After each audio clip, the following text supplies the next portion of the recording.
जों एसे गोबावहैब्लाबो दिनै अल्टारनेटिभ पार्टि अफ बर'लेण्डनिफ्राय आरो बर'मेन जास्टिस फरामनि जानानै जों दिनै बेवहाय खबर लानो फैदों बे एपिडिसिएलनि थाखाय जा हा होनायनि दावराव जागासिनो बे आसलते साडेनलि एडभान्टेज आसाम 2.0 नि उनावहाय लानाय डिसिसन जों मिथिनायावहाय बेखौहाय जितु 3000 बिघास एबा 3000 बिघा हा बिटिसिनि जितु नटिस बेयावहाय आरो बे पर्बतजरा साब डिभिजन लेन्ड एडभाइजरि बर्डनि मथेब्ला 36 जौ एबा 3600 बिघा हा आदानि ग्रुपनो होनायनि जितु थांखि एबा डिसिसन जादों बा एप्रुभेल होदों बेखौ जों नायोब्ला नुयो जे बेयो आसलते स्टेट गभर्नमेन्टनि डिसिसन मथे बेनि सायाव सोनारनानैसो बिटिसि गभर्नमेन्टआ बेखौहाय एप्रुभेल होदों खिन्थु जेखौहाय जों नुयो जे 6 शेड्युल एरिया एबा ट्राइबेल बेल्ट एन्ड ब्लक एरियायावहाय स्टेट गभर्नमेन्टहा जेबो से थाया बिथांमोना बेयावहाय इन्टारफेयार खालामनो हाया बियो डाइरेक्टलि कन्स्टिटिउसनेल मेटार बेखौहाय बिटिसि गभर्नमेन्टआ डिसिसन लानो हायो खिन्थु बिटिसि गभर्नमेन्टआ जितु नटिस होदों बे नटिसआ अन द बेसिस अफ द डिसिसन अफ द स्टेट गभर्नमेन्टनि केबिनेट जथुम्मानि डिसिसननि सायाव सोनारनानैसो बे एप्रुभेलखौ होदों जेखौहाय जों गनायथावा दिनै 6 शेड्युल एरिया आरो ट्राइबेल बेल्ट एन्ड ब्लकआवहाय बेबादि नन ट्राइबेलनो हा होनायनि कुनु बेबस्था गैया नन ट्राइबेल आरो नन प्रटेक्टेड क्लासनि मानसिफोरनो हा होनायनि जेबो बेवहाय बेबस्था गैया बेखौनो दिनै खालामनाय जादों जों ओरैनो सा साज्राङै नायबा नुयो जे जोंनि बे बिटिसि ओनसोलनि रायजो राजाया स्पेसियेलि बर' हारियाहाय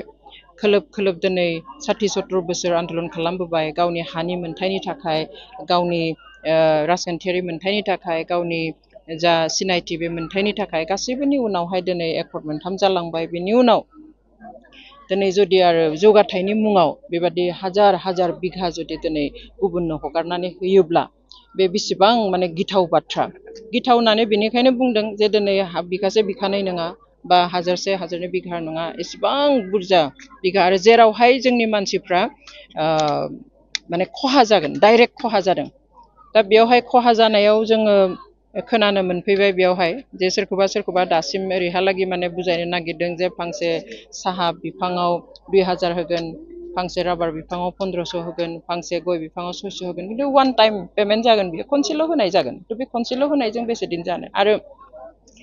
बहुत माने खुथार बुंनायनि उनाव न'खौ नागारगोन न'नि नसुंगुरिनिफ्राय बारि बागान बे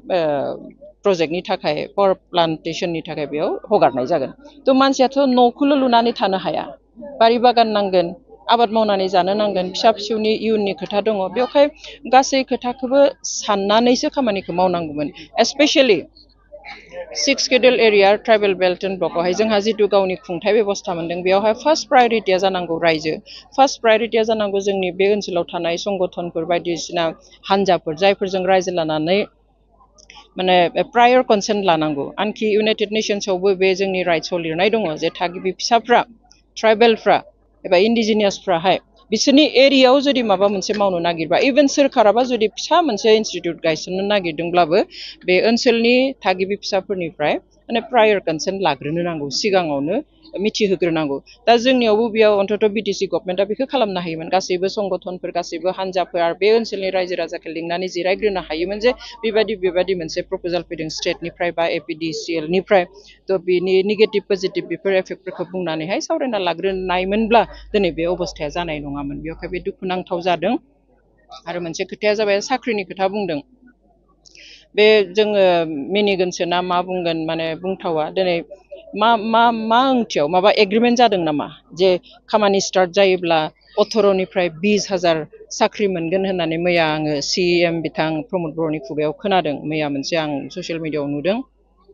आरो बुंदों जे जेब्ला कमप्लिट जागोन बे प्रजेक्टआ अब्लालायनो माने 8निफ्राय 10,000 सुबुङा पार्मानेन्ट साख्रि मोनगोन नाथाय मा बेसिसाव बुंदों एग्रिमेन्ट जादों नामा जब एग्रिमेन्ट जादों नामा जे बेसेबां होगोन जोङो होननानैहाय दिनैनि दिनावथ' आरो हाजिरा मावनानै माने बे इनस्टिट्युटखौ गायसननाय नङा बा बे इन्डास्ट्रिखौ गायसननाय नङा जे जेराव जोङो 18-20,000 साख्रि मोनगोन आरो इन्टारेस्टिंलि बेखौ जुदि जोङो पाब्लिक डमेनाव नायो नुगोन जे आदानि ग्रुपहा बेबादि प्लान्ट पावार प्रजेक्टनि प्लान्टआ दिनै सारा इण्डियायावहाय अलरेडि 9था दंखायो, 9 दंखायो, 9 प्लान्टस दङ। बेयो 10 नम्बर जागोन जोंनि बेयाव खालामनो नागिरनाय। स' बे टटेल 9था जिथु प्रजेक्ट दङ सोलिगासिनो थानाय, बेयावहाय टटेल साख्रि होदों 3,315। 3,315 मानसियाल'सो दिनैसिम 9था पावार प्लान्ट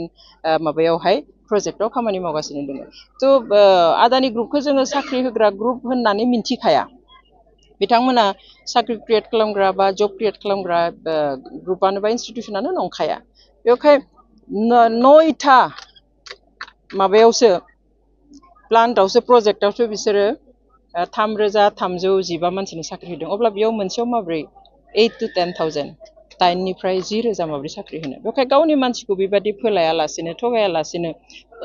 थार बाथ्राखौ बुं। दा डेभेलपमेन्टनि नामाव जोङो जोंनि मानसिनि हा सिख'नायखौथ' जोङो मानिनानै लानो हाया। बेवहाय जोङो बिथांमोनखौ खबर लाफैदों, जों बिथांमोनजों दङ।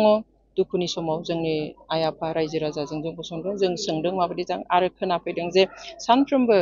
पुलिस फर्स फैयो बेवहाय, गामराखौ नागिरफैयो, बायदि बायदि खोथा बुंफैयो, हाखौ हगारनांगौ। पुलिसालाय सोर? पुलिस प्रसासनालाय सोर? सासे पुलिस पार्सनेला सोर? सासे असिया सोर फैनानै जे नोंसोर हा हगार होननानै बुंनो? बिसोरहाथ' बेखिनि राइट थाया। बिसोर ल' एन्ड अर्डारनि मानसि। बेवहाय सोर बाहायदों? मानो एसेबां असान्तियाव थानो गोनां जादों दिनै जोंनि रायजो राजाया? बेवहाय बेखौ साननांगौ, सानफिननाया मोजां। खारन सोरबाया बुंहरब्लानो सोरखौबा सन्थुस्ट' खालामनो, स्टेटखौ सन्थुस्ट' खालामनो, बा सोरबा गिदिर इन्डास्ट्रियेलिस्टखौ सन्थुस्ट' खालामनो, बा सेन्ट्रेल गभर्नमेन्टखौ सन्थुस्ट' खालामनो थाखाय जों गावनि मानसिनि खहाजों खालामना लानाया बे गिदिर इनाय जागोन, आरो बेखौ जोङो होबथानाया बयनिबो बिबान।